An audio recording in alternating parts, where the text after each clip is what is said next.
Hi, this is me, Utsun from Nerdimations.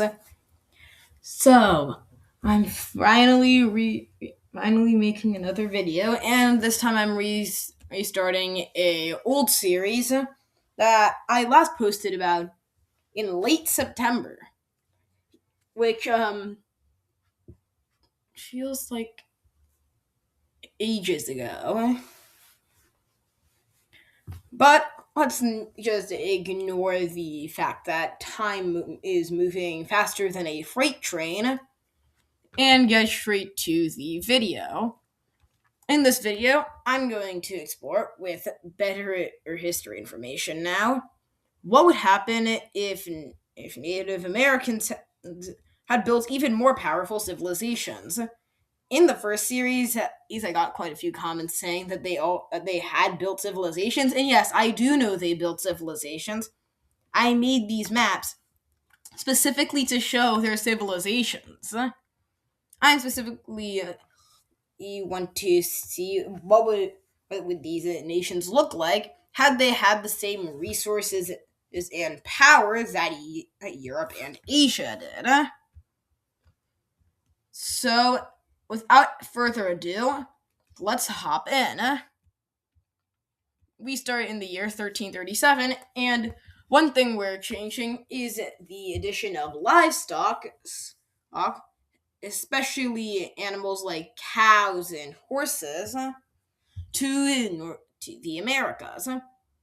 Now, you might ask, why would these things be so important? And I'd tell you, look at look at Europe and Asia. Uh, Cows, horses, pigs, sheep, chickens. These were animals that basically carried it by being really nutritious, especially since you do not have to put too much effort into killing them, unlike everything in the Americas, which is either negligibly small, and hard to tame, or will kill you. And also, horses are a really good way of transportation, and some people would say, why not just bring the wheel? But the wheel became way more useful when horses were attached to them, making wagons. So, I I believe that this was one of the main things that is missing from the New World. So we'll assume that they came with the Vikings. Now there weren't any livestock in Norway during the time of Leif Erikson, but for the sake of this alternate history, we're going to assume that more of them ended up in the Americas, thanks to more of them being in Norway in the first place. So maybe a few dozen pairs of pigs, sheep, cows, and horses come to Newfoundland and Labrador, or during the short while that Leif Erikson is there. We'll also assume that the locals of the region, the Innu, or probably a different group, kicked the Norwegians out so fast that Leif Erikson couldn't get back his livestock. This way, we'd basically get a seed for a mass expansion across North America and later the Southern America. North America will probably adopt these much faster, as the southern parts of America are number one, farther away, and number two, not very suitable for livestock. Meanwhile, there's wide open plains all the way to either Montana or central Mexico, which would make it very, very feasible for nations in this region, especially, to become significantly more powerful. Okay, I've done enough yapping. And so we're going to start changing the map. We're starting about 300 years after Leif Erikson, giving it time for these animals to spread. We're going to assume that since they have a few natural predators, that they are quickly able to encompass the entirety of eastern central North America, leaving only the mountainous west and the north left. And really, the rest of southern North America is islands and and a small area between North and South America, so they don't matter as much. The first nation with significant amounts of power that would encounter these animals would probably be either the Micmacs or the Cree, specifically the Eastern Cree, or maybe even the Innu, which are missing on this map because it's old. There are also the Beothuk on the island. Now, we'll assume that all of them met these animals around the same time. Let's start with the Cree. I think a really good place for the Cree to start would be none other than Circle Island. This area is extremely defensible. Has a literally has a lakes surrounding it on almost all sides, and isn't exactly far from water, which would be a perfect place for a civilization. And if you believe otherwise, look at Japan. It was extremely defendable due to all the ocean around it. Due to the fact that there was so much water surrounding farming was pretty easy, and it was really close to places that it could trade with. So this would be probably the home of the first Innu states. I'll put in the labels. Next, the Beothuk. The Beothuk would be the original people to ever have experience with them, with the livestock, and so I wouldn't be surprised if they quickly began making states. Also, this would be useful, well, as it would serve as a way to stop the Micmacs, part of the Abenaki. I think that they'd settle around these three regions. We're also assuming one more thing, which is the introduction of oats,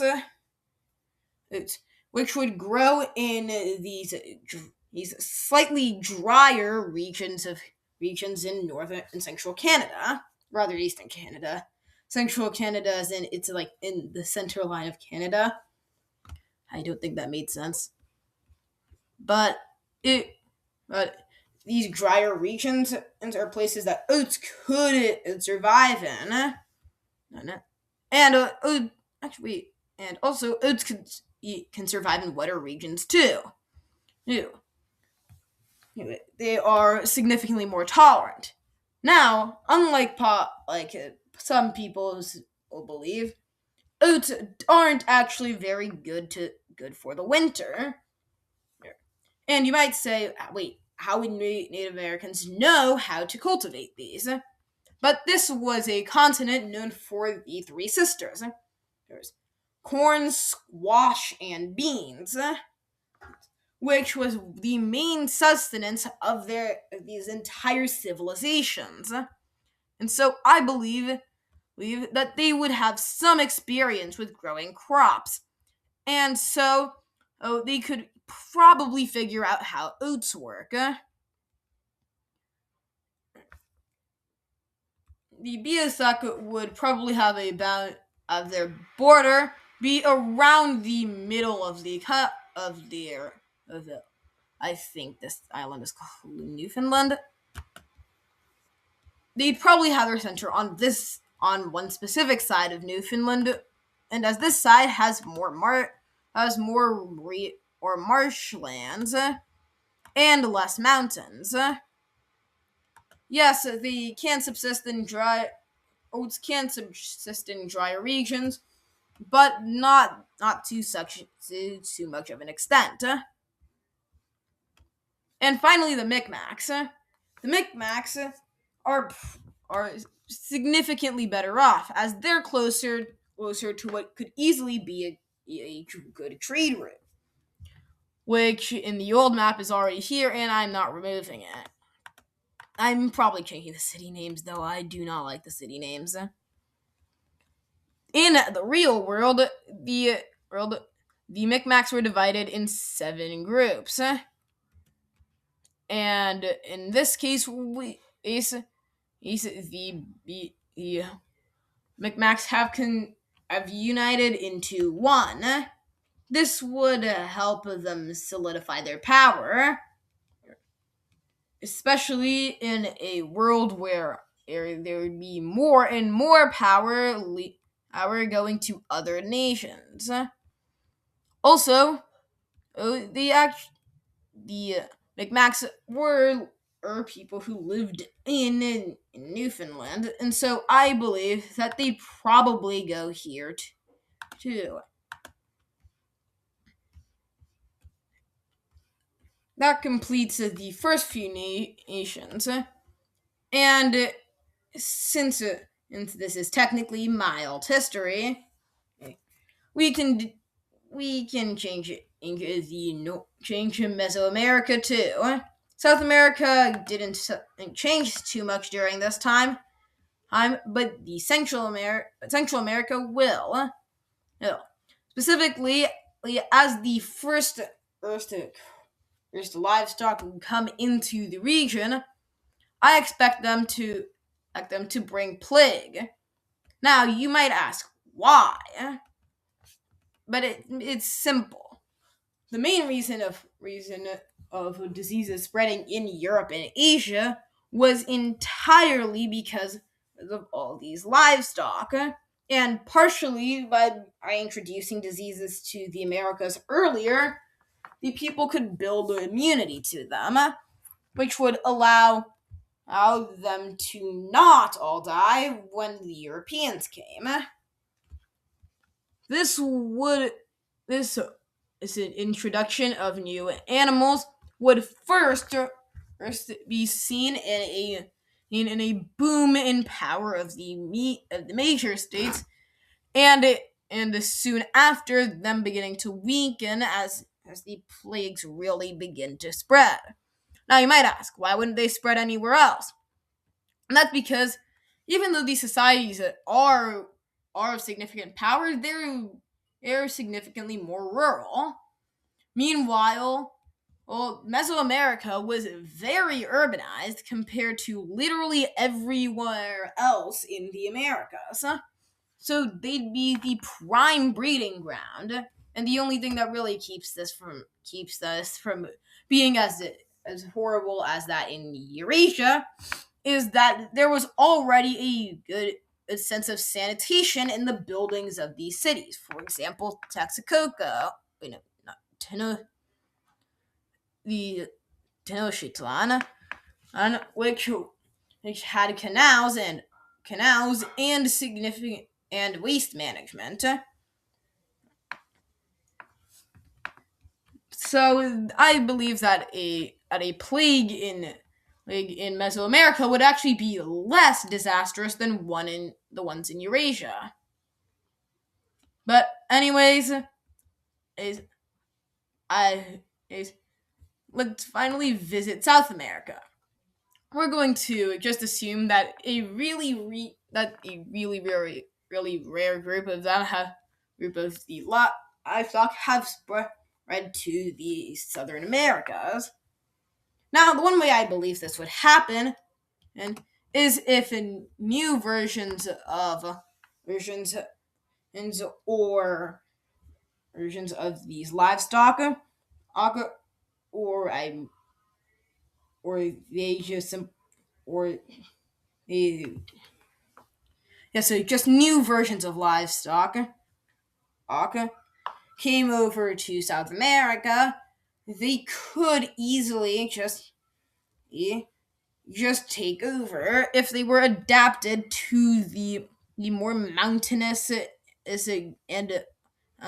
and moister regions of South America. I believe that this could feasibly happen, and but I don't think it would yet cause major changes to how South America would function. Anyways, thank you for watching. I know that you probably had better things to do today. Hey, and goodbye.